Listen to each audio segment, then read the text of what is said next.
ನಮಸ್ಕಾರ. ಈ ನ್ಯೂಸ್ ಟಿವಿಯ ಸ್ಪೀಡ್ ನ್ಯೂಸ್ಗೆ ಸ್ವಾಗತ.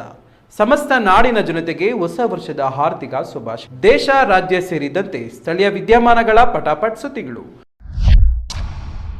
ವೈಕುಂಠ ಏಕಾದಶಿ ವೇಳೆ ಬುರ್ಖಾ ಧರಿಸಿದ್ದ ಮಹಿಳೆಯೊಬ್ಬರು ಹಿಂದೂ ಮಹಿಳೆಯರೊಂದಿಗೆ ನೃತ್ಯದಲ್ಲಿ ಪಾಲ್ಗೊಂಡಿರುವ ವಿಡಿಯೋ ವೈರಲ್ ಆಗಿದ್ದು, ಈ ವಿಡಿಯೋ ಕೋಮು ಸಾಮರಸ್ಯವನ್ನ ತೋರಿಸುತ್ತದೆ. ಹೈದರಾಬಾದ್ನ ಹಳೆಯ ನಗರದಲ್ಲಿ ವೈಕುಂಠ ಏಕಾದಶಿ ಆಚರಣೆಯ ವೇಳೆ ಬುರ್ಖಾ ಧರಿಸಿದ್ದ ಮಹಿಳೆಯೊಬ್ಬರು ಹಿಂದೂ ಮಹಿಳೆಯರೊಂದಿಗೆ ನೃತ್ಯದಲ್ಲಿ ಪಾಲ್ಗೊಂಡಿರುವ ವಿಡಿಯೋ ಸಾಮಾಜಿಕ ಮಾಧ್ಯಮದಲ್ಲಿ ವೈರಲ್ ಆಗಿದೆ.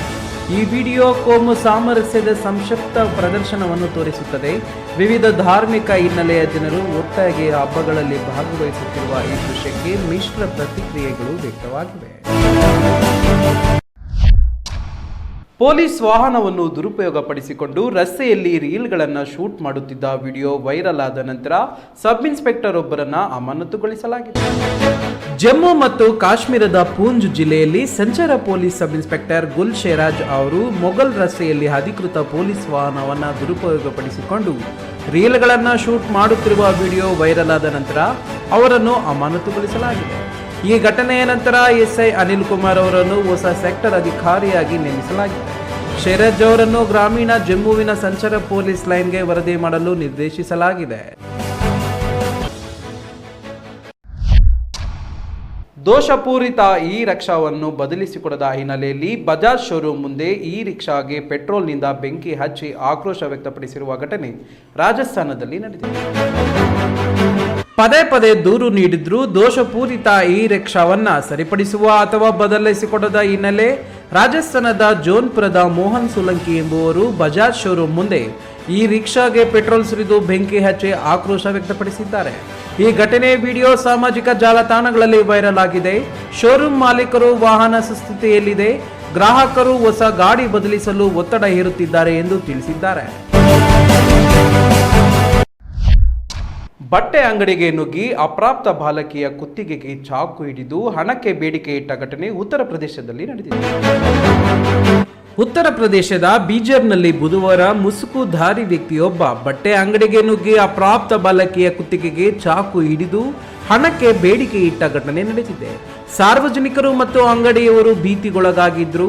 ಪೊಲೀಸರು ಸ್ಥಳಕ್ಕೆ ಧಾವಿಸಿ ಬಾಲಕಿಯನ್ನ ರಕ್ಷಿಸಿದ್ದಾರೆ. ಆರೋಪಿ ಅಜಿತ್ ಜೈಲಿಗೆ ಹೋಗಲು ಈ ಕೃತ್ಯ ಎಸಗಿದ್ದಾಗ ಪ್ರಾಥಮಿಕ ವಿಚಾರಣೆಯಲ್ಲಿ ಹೇಳಿಕೊಂಡಿದ್ದಾನೆ. ಕೃತ್ಯದ ಉದ್ದೇಶ ಸ್ಪಷ್ಟವಾಗಿಲ್ಲ ಎಂದು ಪೊಲೀಸರು ತಿಳಿಸಿದ್ದಾರೆ.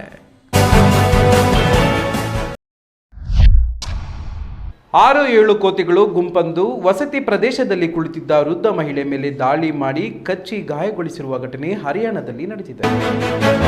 ಹರಿಯಾಣದ ಬಹದ್ದೂರ್ಗಢದಲ್ಲಿ ಡಿಸೆಂಬರ್ 26ರಂದು ಮಧ್ಯಾಹ್ನ 1:40 ಸುಮಾರಿಗೆ 6-7 ಕೋತಿಗಳ ಗುಂಪೊಂದು ವಸತಿ ಪ್ರದೇಶದಲ್ಲಿ ಕುಳಿತಿದ್ದ ವೃದ್ಧ ಮಹಿಳೆಯ ಮೇಲೆ ದಾಳಿ ಮಾಡಿ ಗಾಯಗೊಳಿಸಿದೆ. ಈ ಘಟನೆ ಸಿಸಿಟಿವಿ ಕ್ಯಾಮೆರಾದಲ್ಲಿ ಸೆರೆಯಾಗಿದ್ದು, ವಸತಿ ಪ್ರದೇಶಗಳಲ್ಲಿ ಕೋತಿಗಳ ಉಪಟಳ ಹೆಚ್ಚುತ್ತಿರುವ ಬಗ್ಗೆ ಸ್ಥಳೀಯರಲ್ಲಿ ಕಳವಳ ಮೂಡಿಸಿದೆ. ವಿಡಿಯೋದಲ್ಲಿ ಕೋತಿಗಳು ಮಹಿಳೆಯನ್ನು ಕಚ್ಚಿ ಕೂದಲನ್ನು ಎಳೆಯುತ್ತಿರುವುದು ಕಂಡುಬಂದಿದೆ. ಕಾರಿನ ಬ್ಯಾನೆಟ್ ಮೇಲೆ ಕುಳಿತ ಯುವಕನೊಬ್ಬ ಕೈ ಸನ್ನೆಯ ಮೂಲಕ ಚಾಲಕನಿಗೆ ದಾರಿ ತೋರಿಸುತ್ತಿರುವ ದೃಶ್ಯ ಸಾಮಾಜಿಕ ಜಾಲತಾಣದಲ್ಲಿ ವೈರಲ್ ಆಗಿದ್ದು, ಸಾರ್ವಜನಿಕರ ಆಕ್ರೋಶಕ್ಕೆ ಕಾರಣವಾಗಿದೆ. ಚಳಿಗಾಲದ ದಟ್ಟ ಮಂಜನೆ ನಡುವೆ ಮಹೀಂದ್ರಾ ಸ್ಕಾರ್ಪಿಯೋ ಕಾರಿನಲ್ಲಿ ಪ್ರಯಾಣಿಸುತ್ತಿದ್ದ ಯುವಕರ ತಂಡವೊಂದು ಅಪಾಯಕಾರಿ ಸಾಹಸಕ್ಕೆ ಮುಂದಾಗಿದೆ. ಕಾರಿನ ಬ್ಯಾನೆಟ್ ಮೇಲೆ ಕುಳಿತ ಯುವಕನೊಬ್ಬ ಕೈ ಸನ್ನೆಯ ಮೂಲಕ ಚಾಲಕನಿಗೆ ದಾರಿ ತೋರಿಸಿದ್ದಾನೆ. ಈ ದೃಶ್ಯವನ್ನ ಇಂಡಿಯಾದ ಆರ್ಡಸ್ ಲೆವೆಲ್ 4G ತಂತ್ರಜ್ಞಾನ ಎಂದು ಹೇಳಿಕೊಂಡಿದ್ದು, ರೆಕಾರ್ಡ್ ಮಾಡಲಾದ ವಿಡಿಯೋ ಸಾಮಾಜಿಕ ಜಾಲತಾಣದಲ್ಲಿ ವೈರಲ್ ಆಗಿದ್ದು, ಸಾರ್ವಜನಿಕರ ಆಕ್ರೋಶಕ್ಕೆ ಕಾರಣವಾಗಿದೆ. ನೆಟ್ಟಿಗರು ಈ ಅಪಾಯಕಾರಿ ಕೃತ್ಯವನ್ನ ಟೀಕಿಸಿದ್ದು, ಇಂತಹ ದುಸ್ಸಾಹಸಗಳಿಗೆ ಕಠಿಣ ಕ್ರಮ ಕೈಗೊಳ್ಳುವಂತೆ ಆಗ್ರಹಿಸಿದ್ದಾರೆ. ಪುಟಿನ್ ನಿವಾಸ ಗುರಿಯಾಗಿಸಿ ಉಕ್ರೇನ್ ಡ್ರೋನ್ ದಾಳಿ ನಡೆಸಿದ್ದು, ಘಟನೆಗೆ ಮೋದಿ ಕಳವಳ ವ್ಯಕ್ತಪಡಿಸಿದ್ದಾರೆ. ರಷ್ಯಾ ಅಧ್ಯಕ್ಷ ವ್ಲಾಡಿಮಿರ್ ಪುಟಿನ್ ಅವರ ನಿವಾಸದ ಮೇಲೆ ಉಕ್ರೇನ್ ಡ್ರೋನ್ ದಾಳಿ ನಡೆಸಿದೆ ಎಂದು ರಷ್ಯಾ ಆರೋಪಿಸಿದೆ. ಈ ಸಂಬಂಧ ರಕ್ಷಣಾ ಸಚಿವಾಲಯವು ಒಡೆದು ಉರುಳಿಸಿದ ಡ್ರೋನ್ನ ವಿಡಿಯೋವನ್ನು ಬಿಡುಗಡೆ ಮಾಡಿದೆ. ಡಿಸೆಂಬರ್ 28ರಂದು ರಾತ್ರಿ 7ರ ಸುಮಾರಿಗೆ ನಡೆದ ಈ ದಾಳಿಯಲ್ಲಿ ಪುಟಿನ್ಗೆ ಯಾವುದೇ ತೊಂದರೆಯಾಗಿಲ್ಲ ಎಂದು ರಷ್ಯಾ ತಿಳಿಸಿದೆ. ಆದರೆ ರಷ್ಯಾ ಆರೋಪ ಸುಳ್ಳು ಎಂದು ಉಕ್ರೇನ್ ತಳ್ಳು ಹಾಕಿದ್ದು, ಇದು ಶಾಂತಿ ಒಪ್ಪಂದ ಮುರಿಯುವ ಉದ್ದೇಶದಿಂದ ಅಣೆದಿರುವ ಕಟ್ಟುಕತೆ ಎಂದು ಅಭಿಪ್ರಾಯವಿದೆ.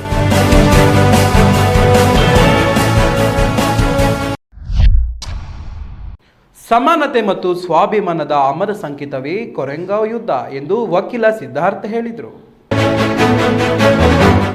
ದೇವನಹಳ್ಳಿ ತಾಲೂಕಿನ ದೇವಗನಹಳ್ಳಿ ಗ್ರಾಮದಲ್ಲಿ ಭೀಮಾ ಕೊರೆಂಗಾವ್ ವಿಜಯೋತ್ಸವ 208ನೇ ಸಂಭ್ರಮಾಚರಣೆ ನಡೆಯಿತು.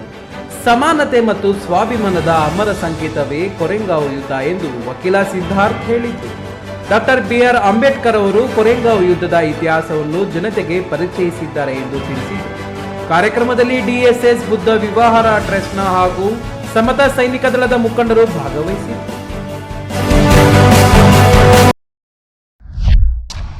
ಹೊಸ ವರ್ಷ ಆಚರಣೆಯ ಸಂಭ್ರಮದ ನಡುವೆ ಲಾರಿ ಮತ್ತು ಬೈಕ್ ನಡುವೆ ಸಂಭವಿಸಿದ ಭೀಕರ ಅಪಘಾತದಲ್ಲಿ 29 ವರ್ಷದ ಲೋಕೇಶ್ ಎಂಬ ಬೈಕ್ ಸವಾರ ಮೃತಪಟ್ಟಿರುವ ಘಟನೆ ತುಮಕೂರಿನಲ್ಲಿ ಸಂಭವಿಸಿದೆ. ಹೊಸ ವರ್ಷದ ಸಂಭ್ರಮಾಚರಣೆ ನಡುವೆ ರಾಜ್ಯದಲ್ಲಿ ಭೀಕರ ಅಪಘಾತ ಸಂಭವಿಸಿದೆ.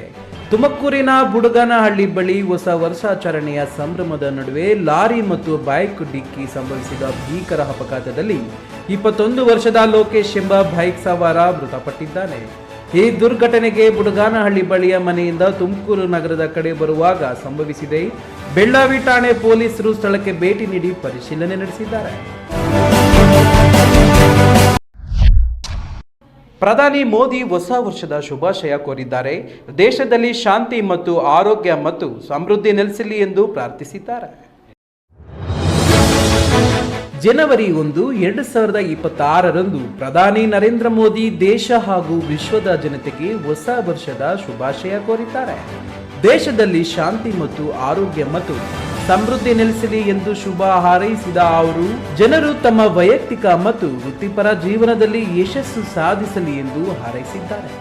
ದೆಹಲಿ ಮುಖ್ಯಮಂತ್ರಿ ರೇಖಾ ಗುಪ್ತಾ ಕೂಡ ಹೊಸ ವರ್ಷದ ಶುಭಾಶಯ ಕೋರಿ ಪ್ರತಿಯೊಬ್ಬರ ಜೀವನದಲ್ಲಿ ಹೊಸ ಭರವಸೆ, ಸಕಾರಾತ್ಮಕ ಶಕ್ತಿ ಮತ್ತು ನಿರಂತರ ಪ್ರಗತಿ ತರಲಿ ಎಂದು ಹೇಳಿದ್ದಾರೆ. ಈ ನ್ಯೂಸ್ ಟಿವಿಯ ಸ್ಪೀಡ್ ನ್ಯೂಸ್ ಜೊತೆಗೆ ರಾತ್ರಿ 8:30ಕ್ಕೆ ತಪ್ಪದೆ ವೀಕ್ಷಿಸಿ. ಈ ನ್ಯೂಸ್ನ ಮುಖ್ಯ ಸಂಚಿಕೆ.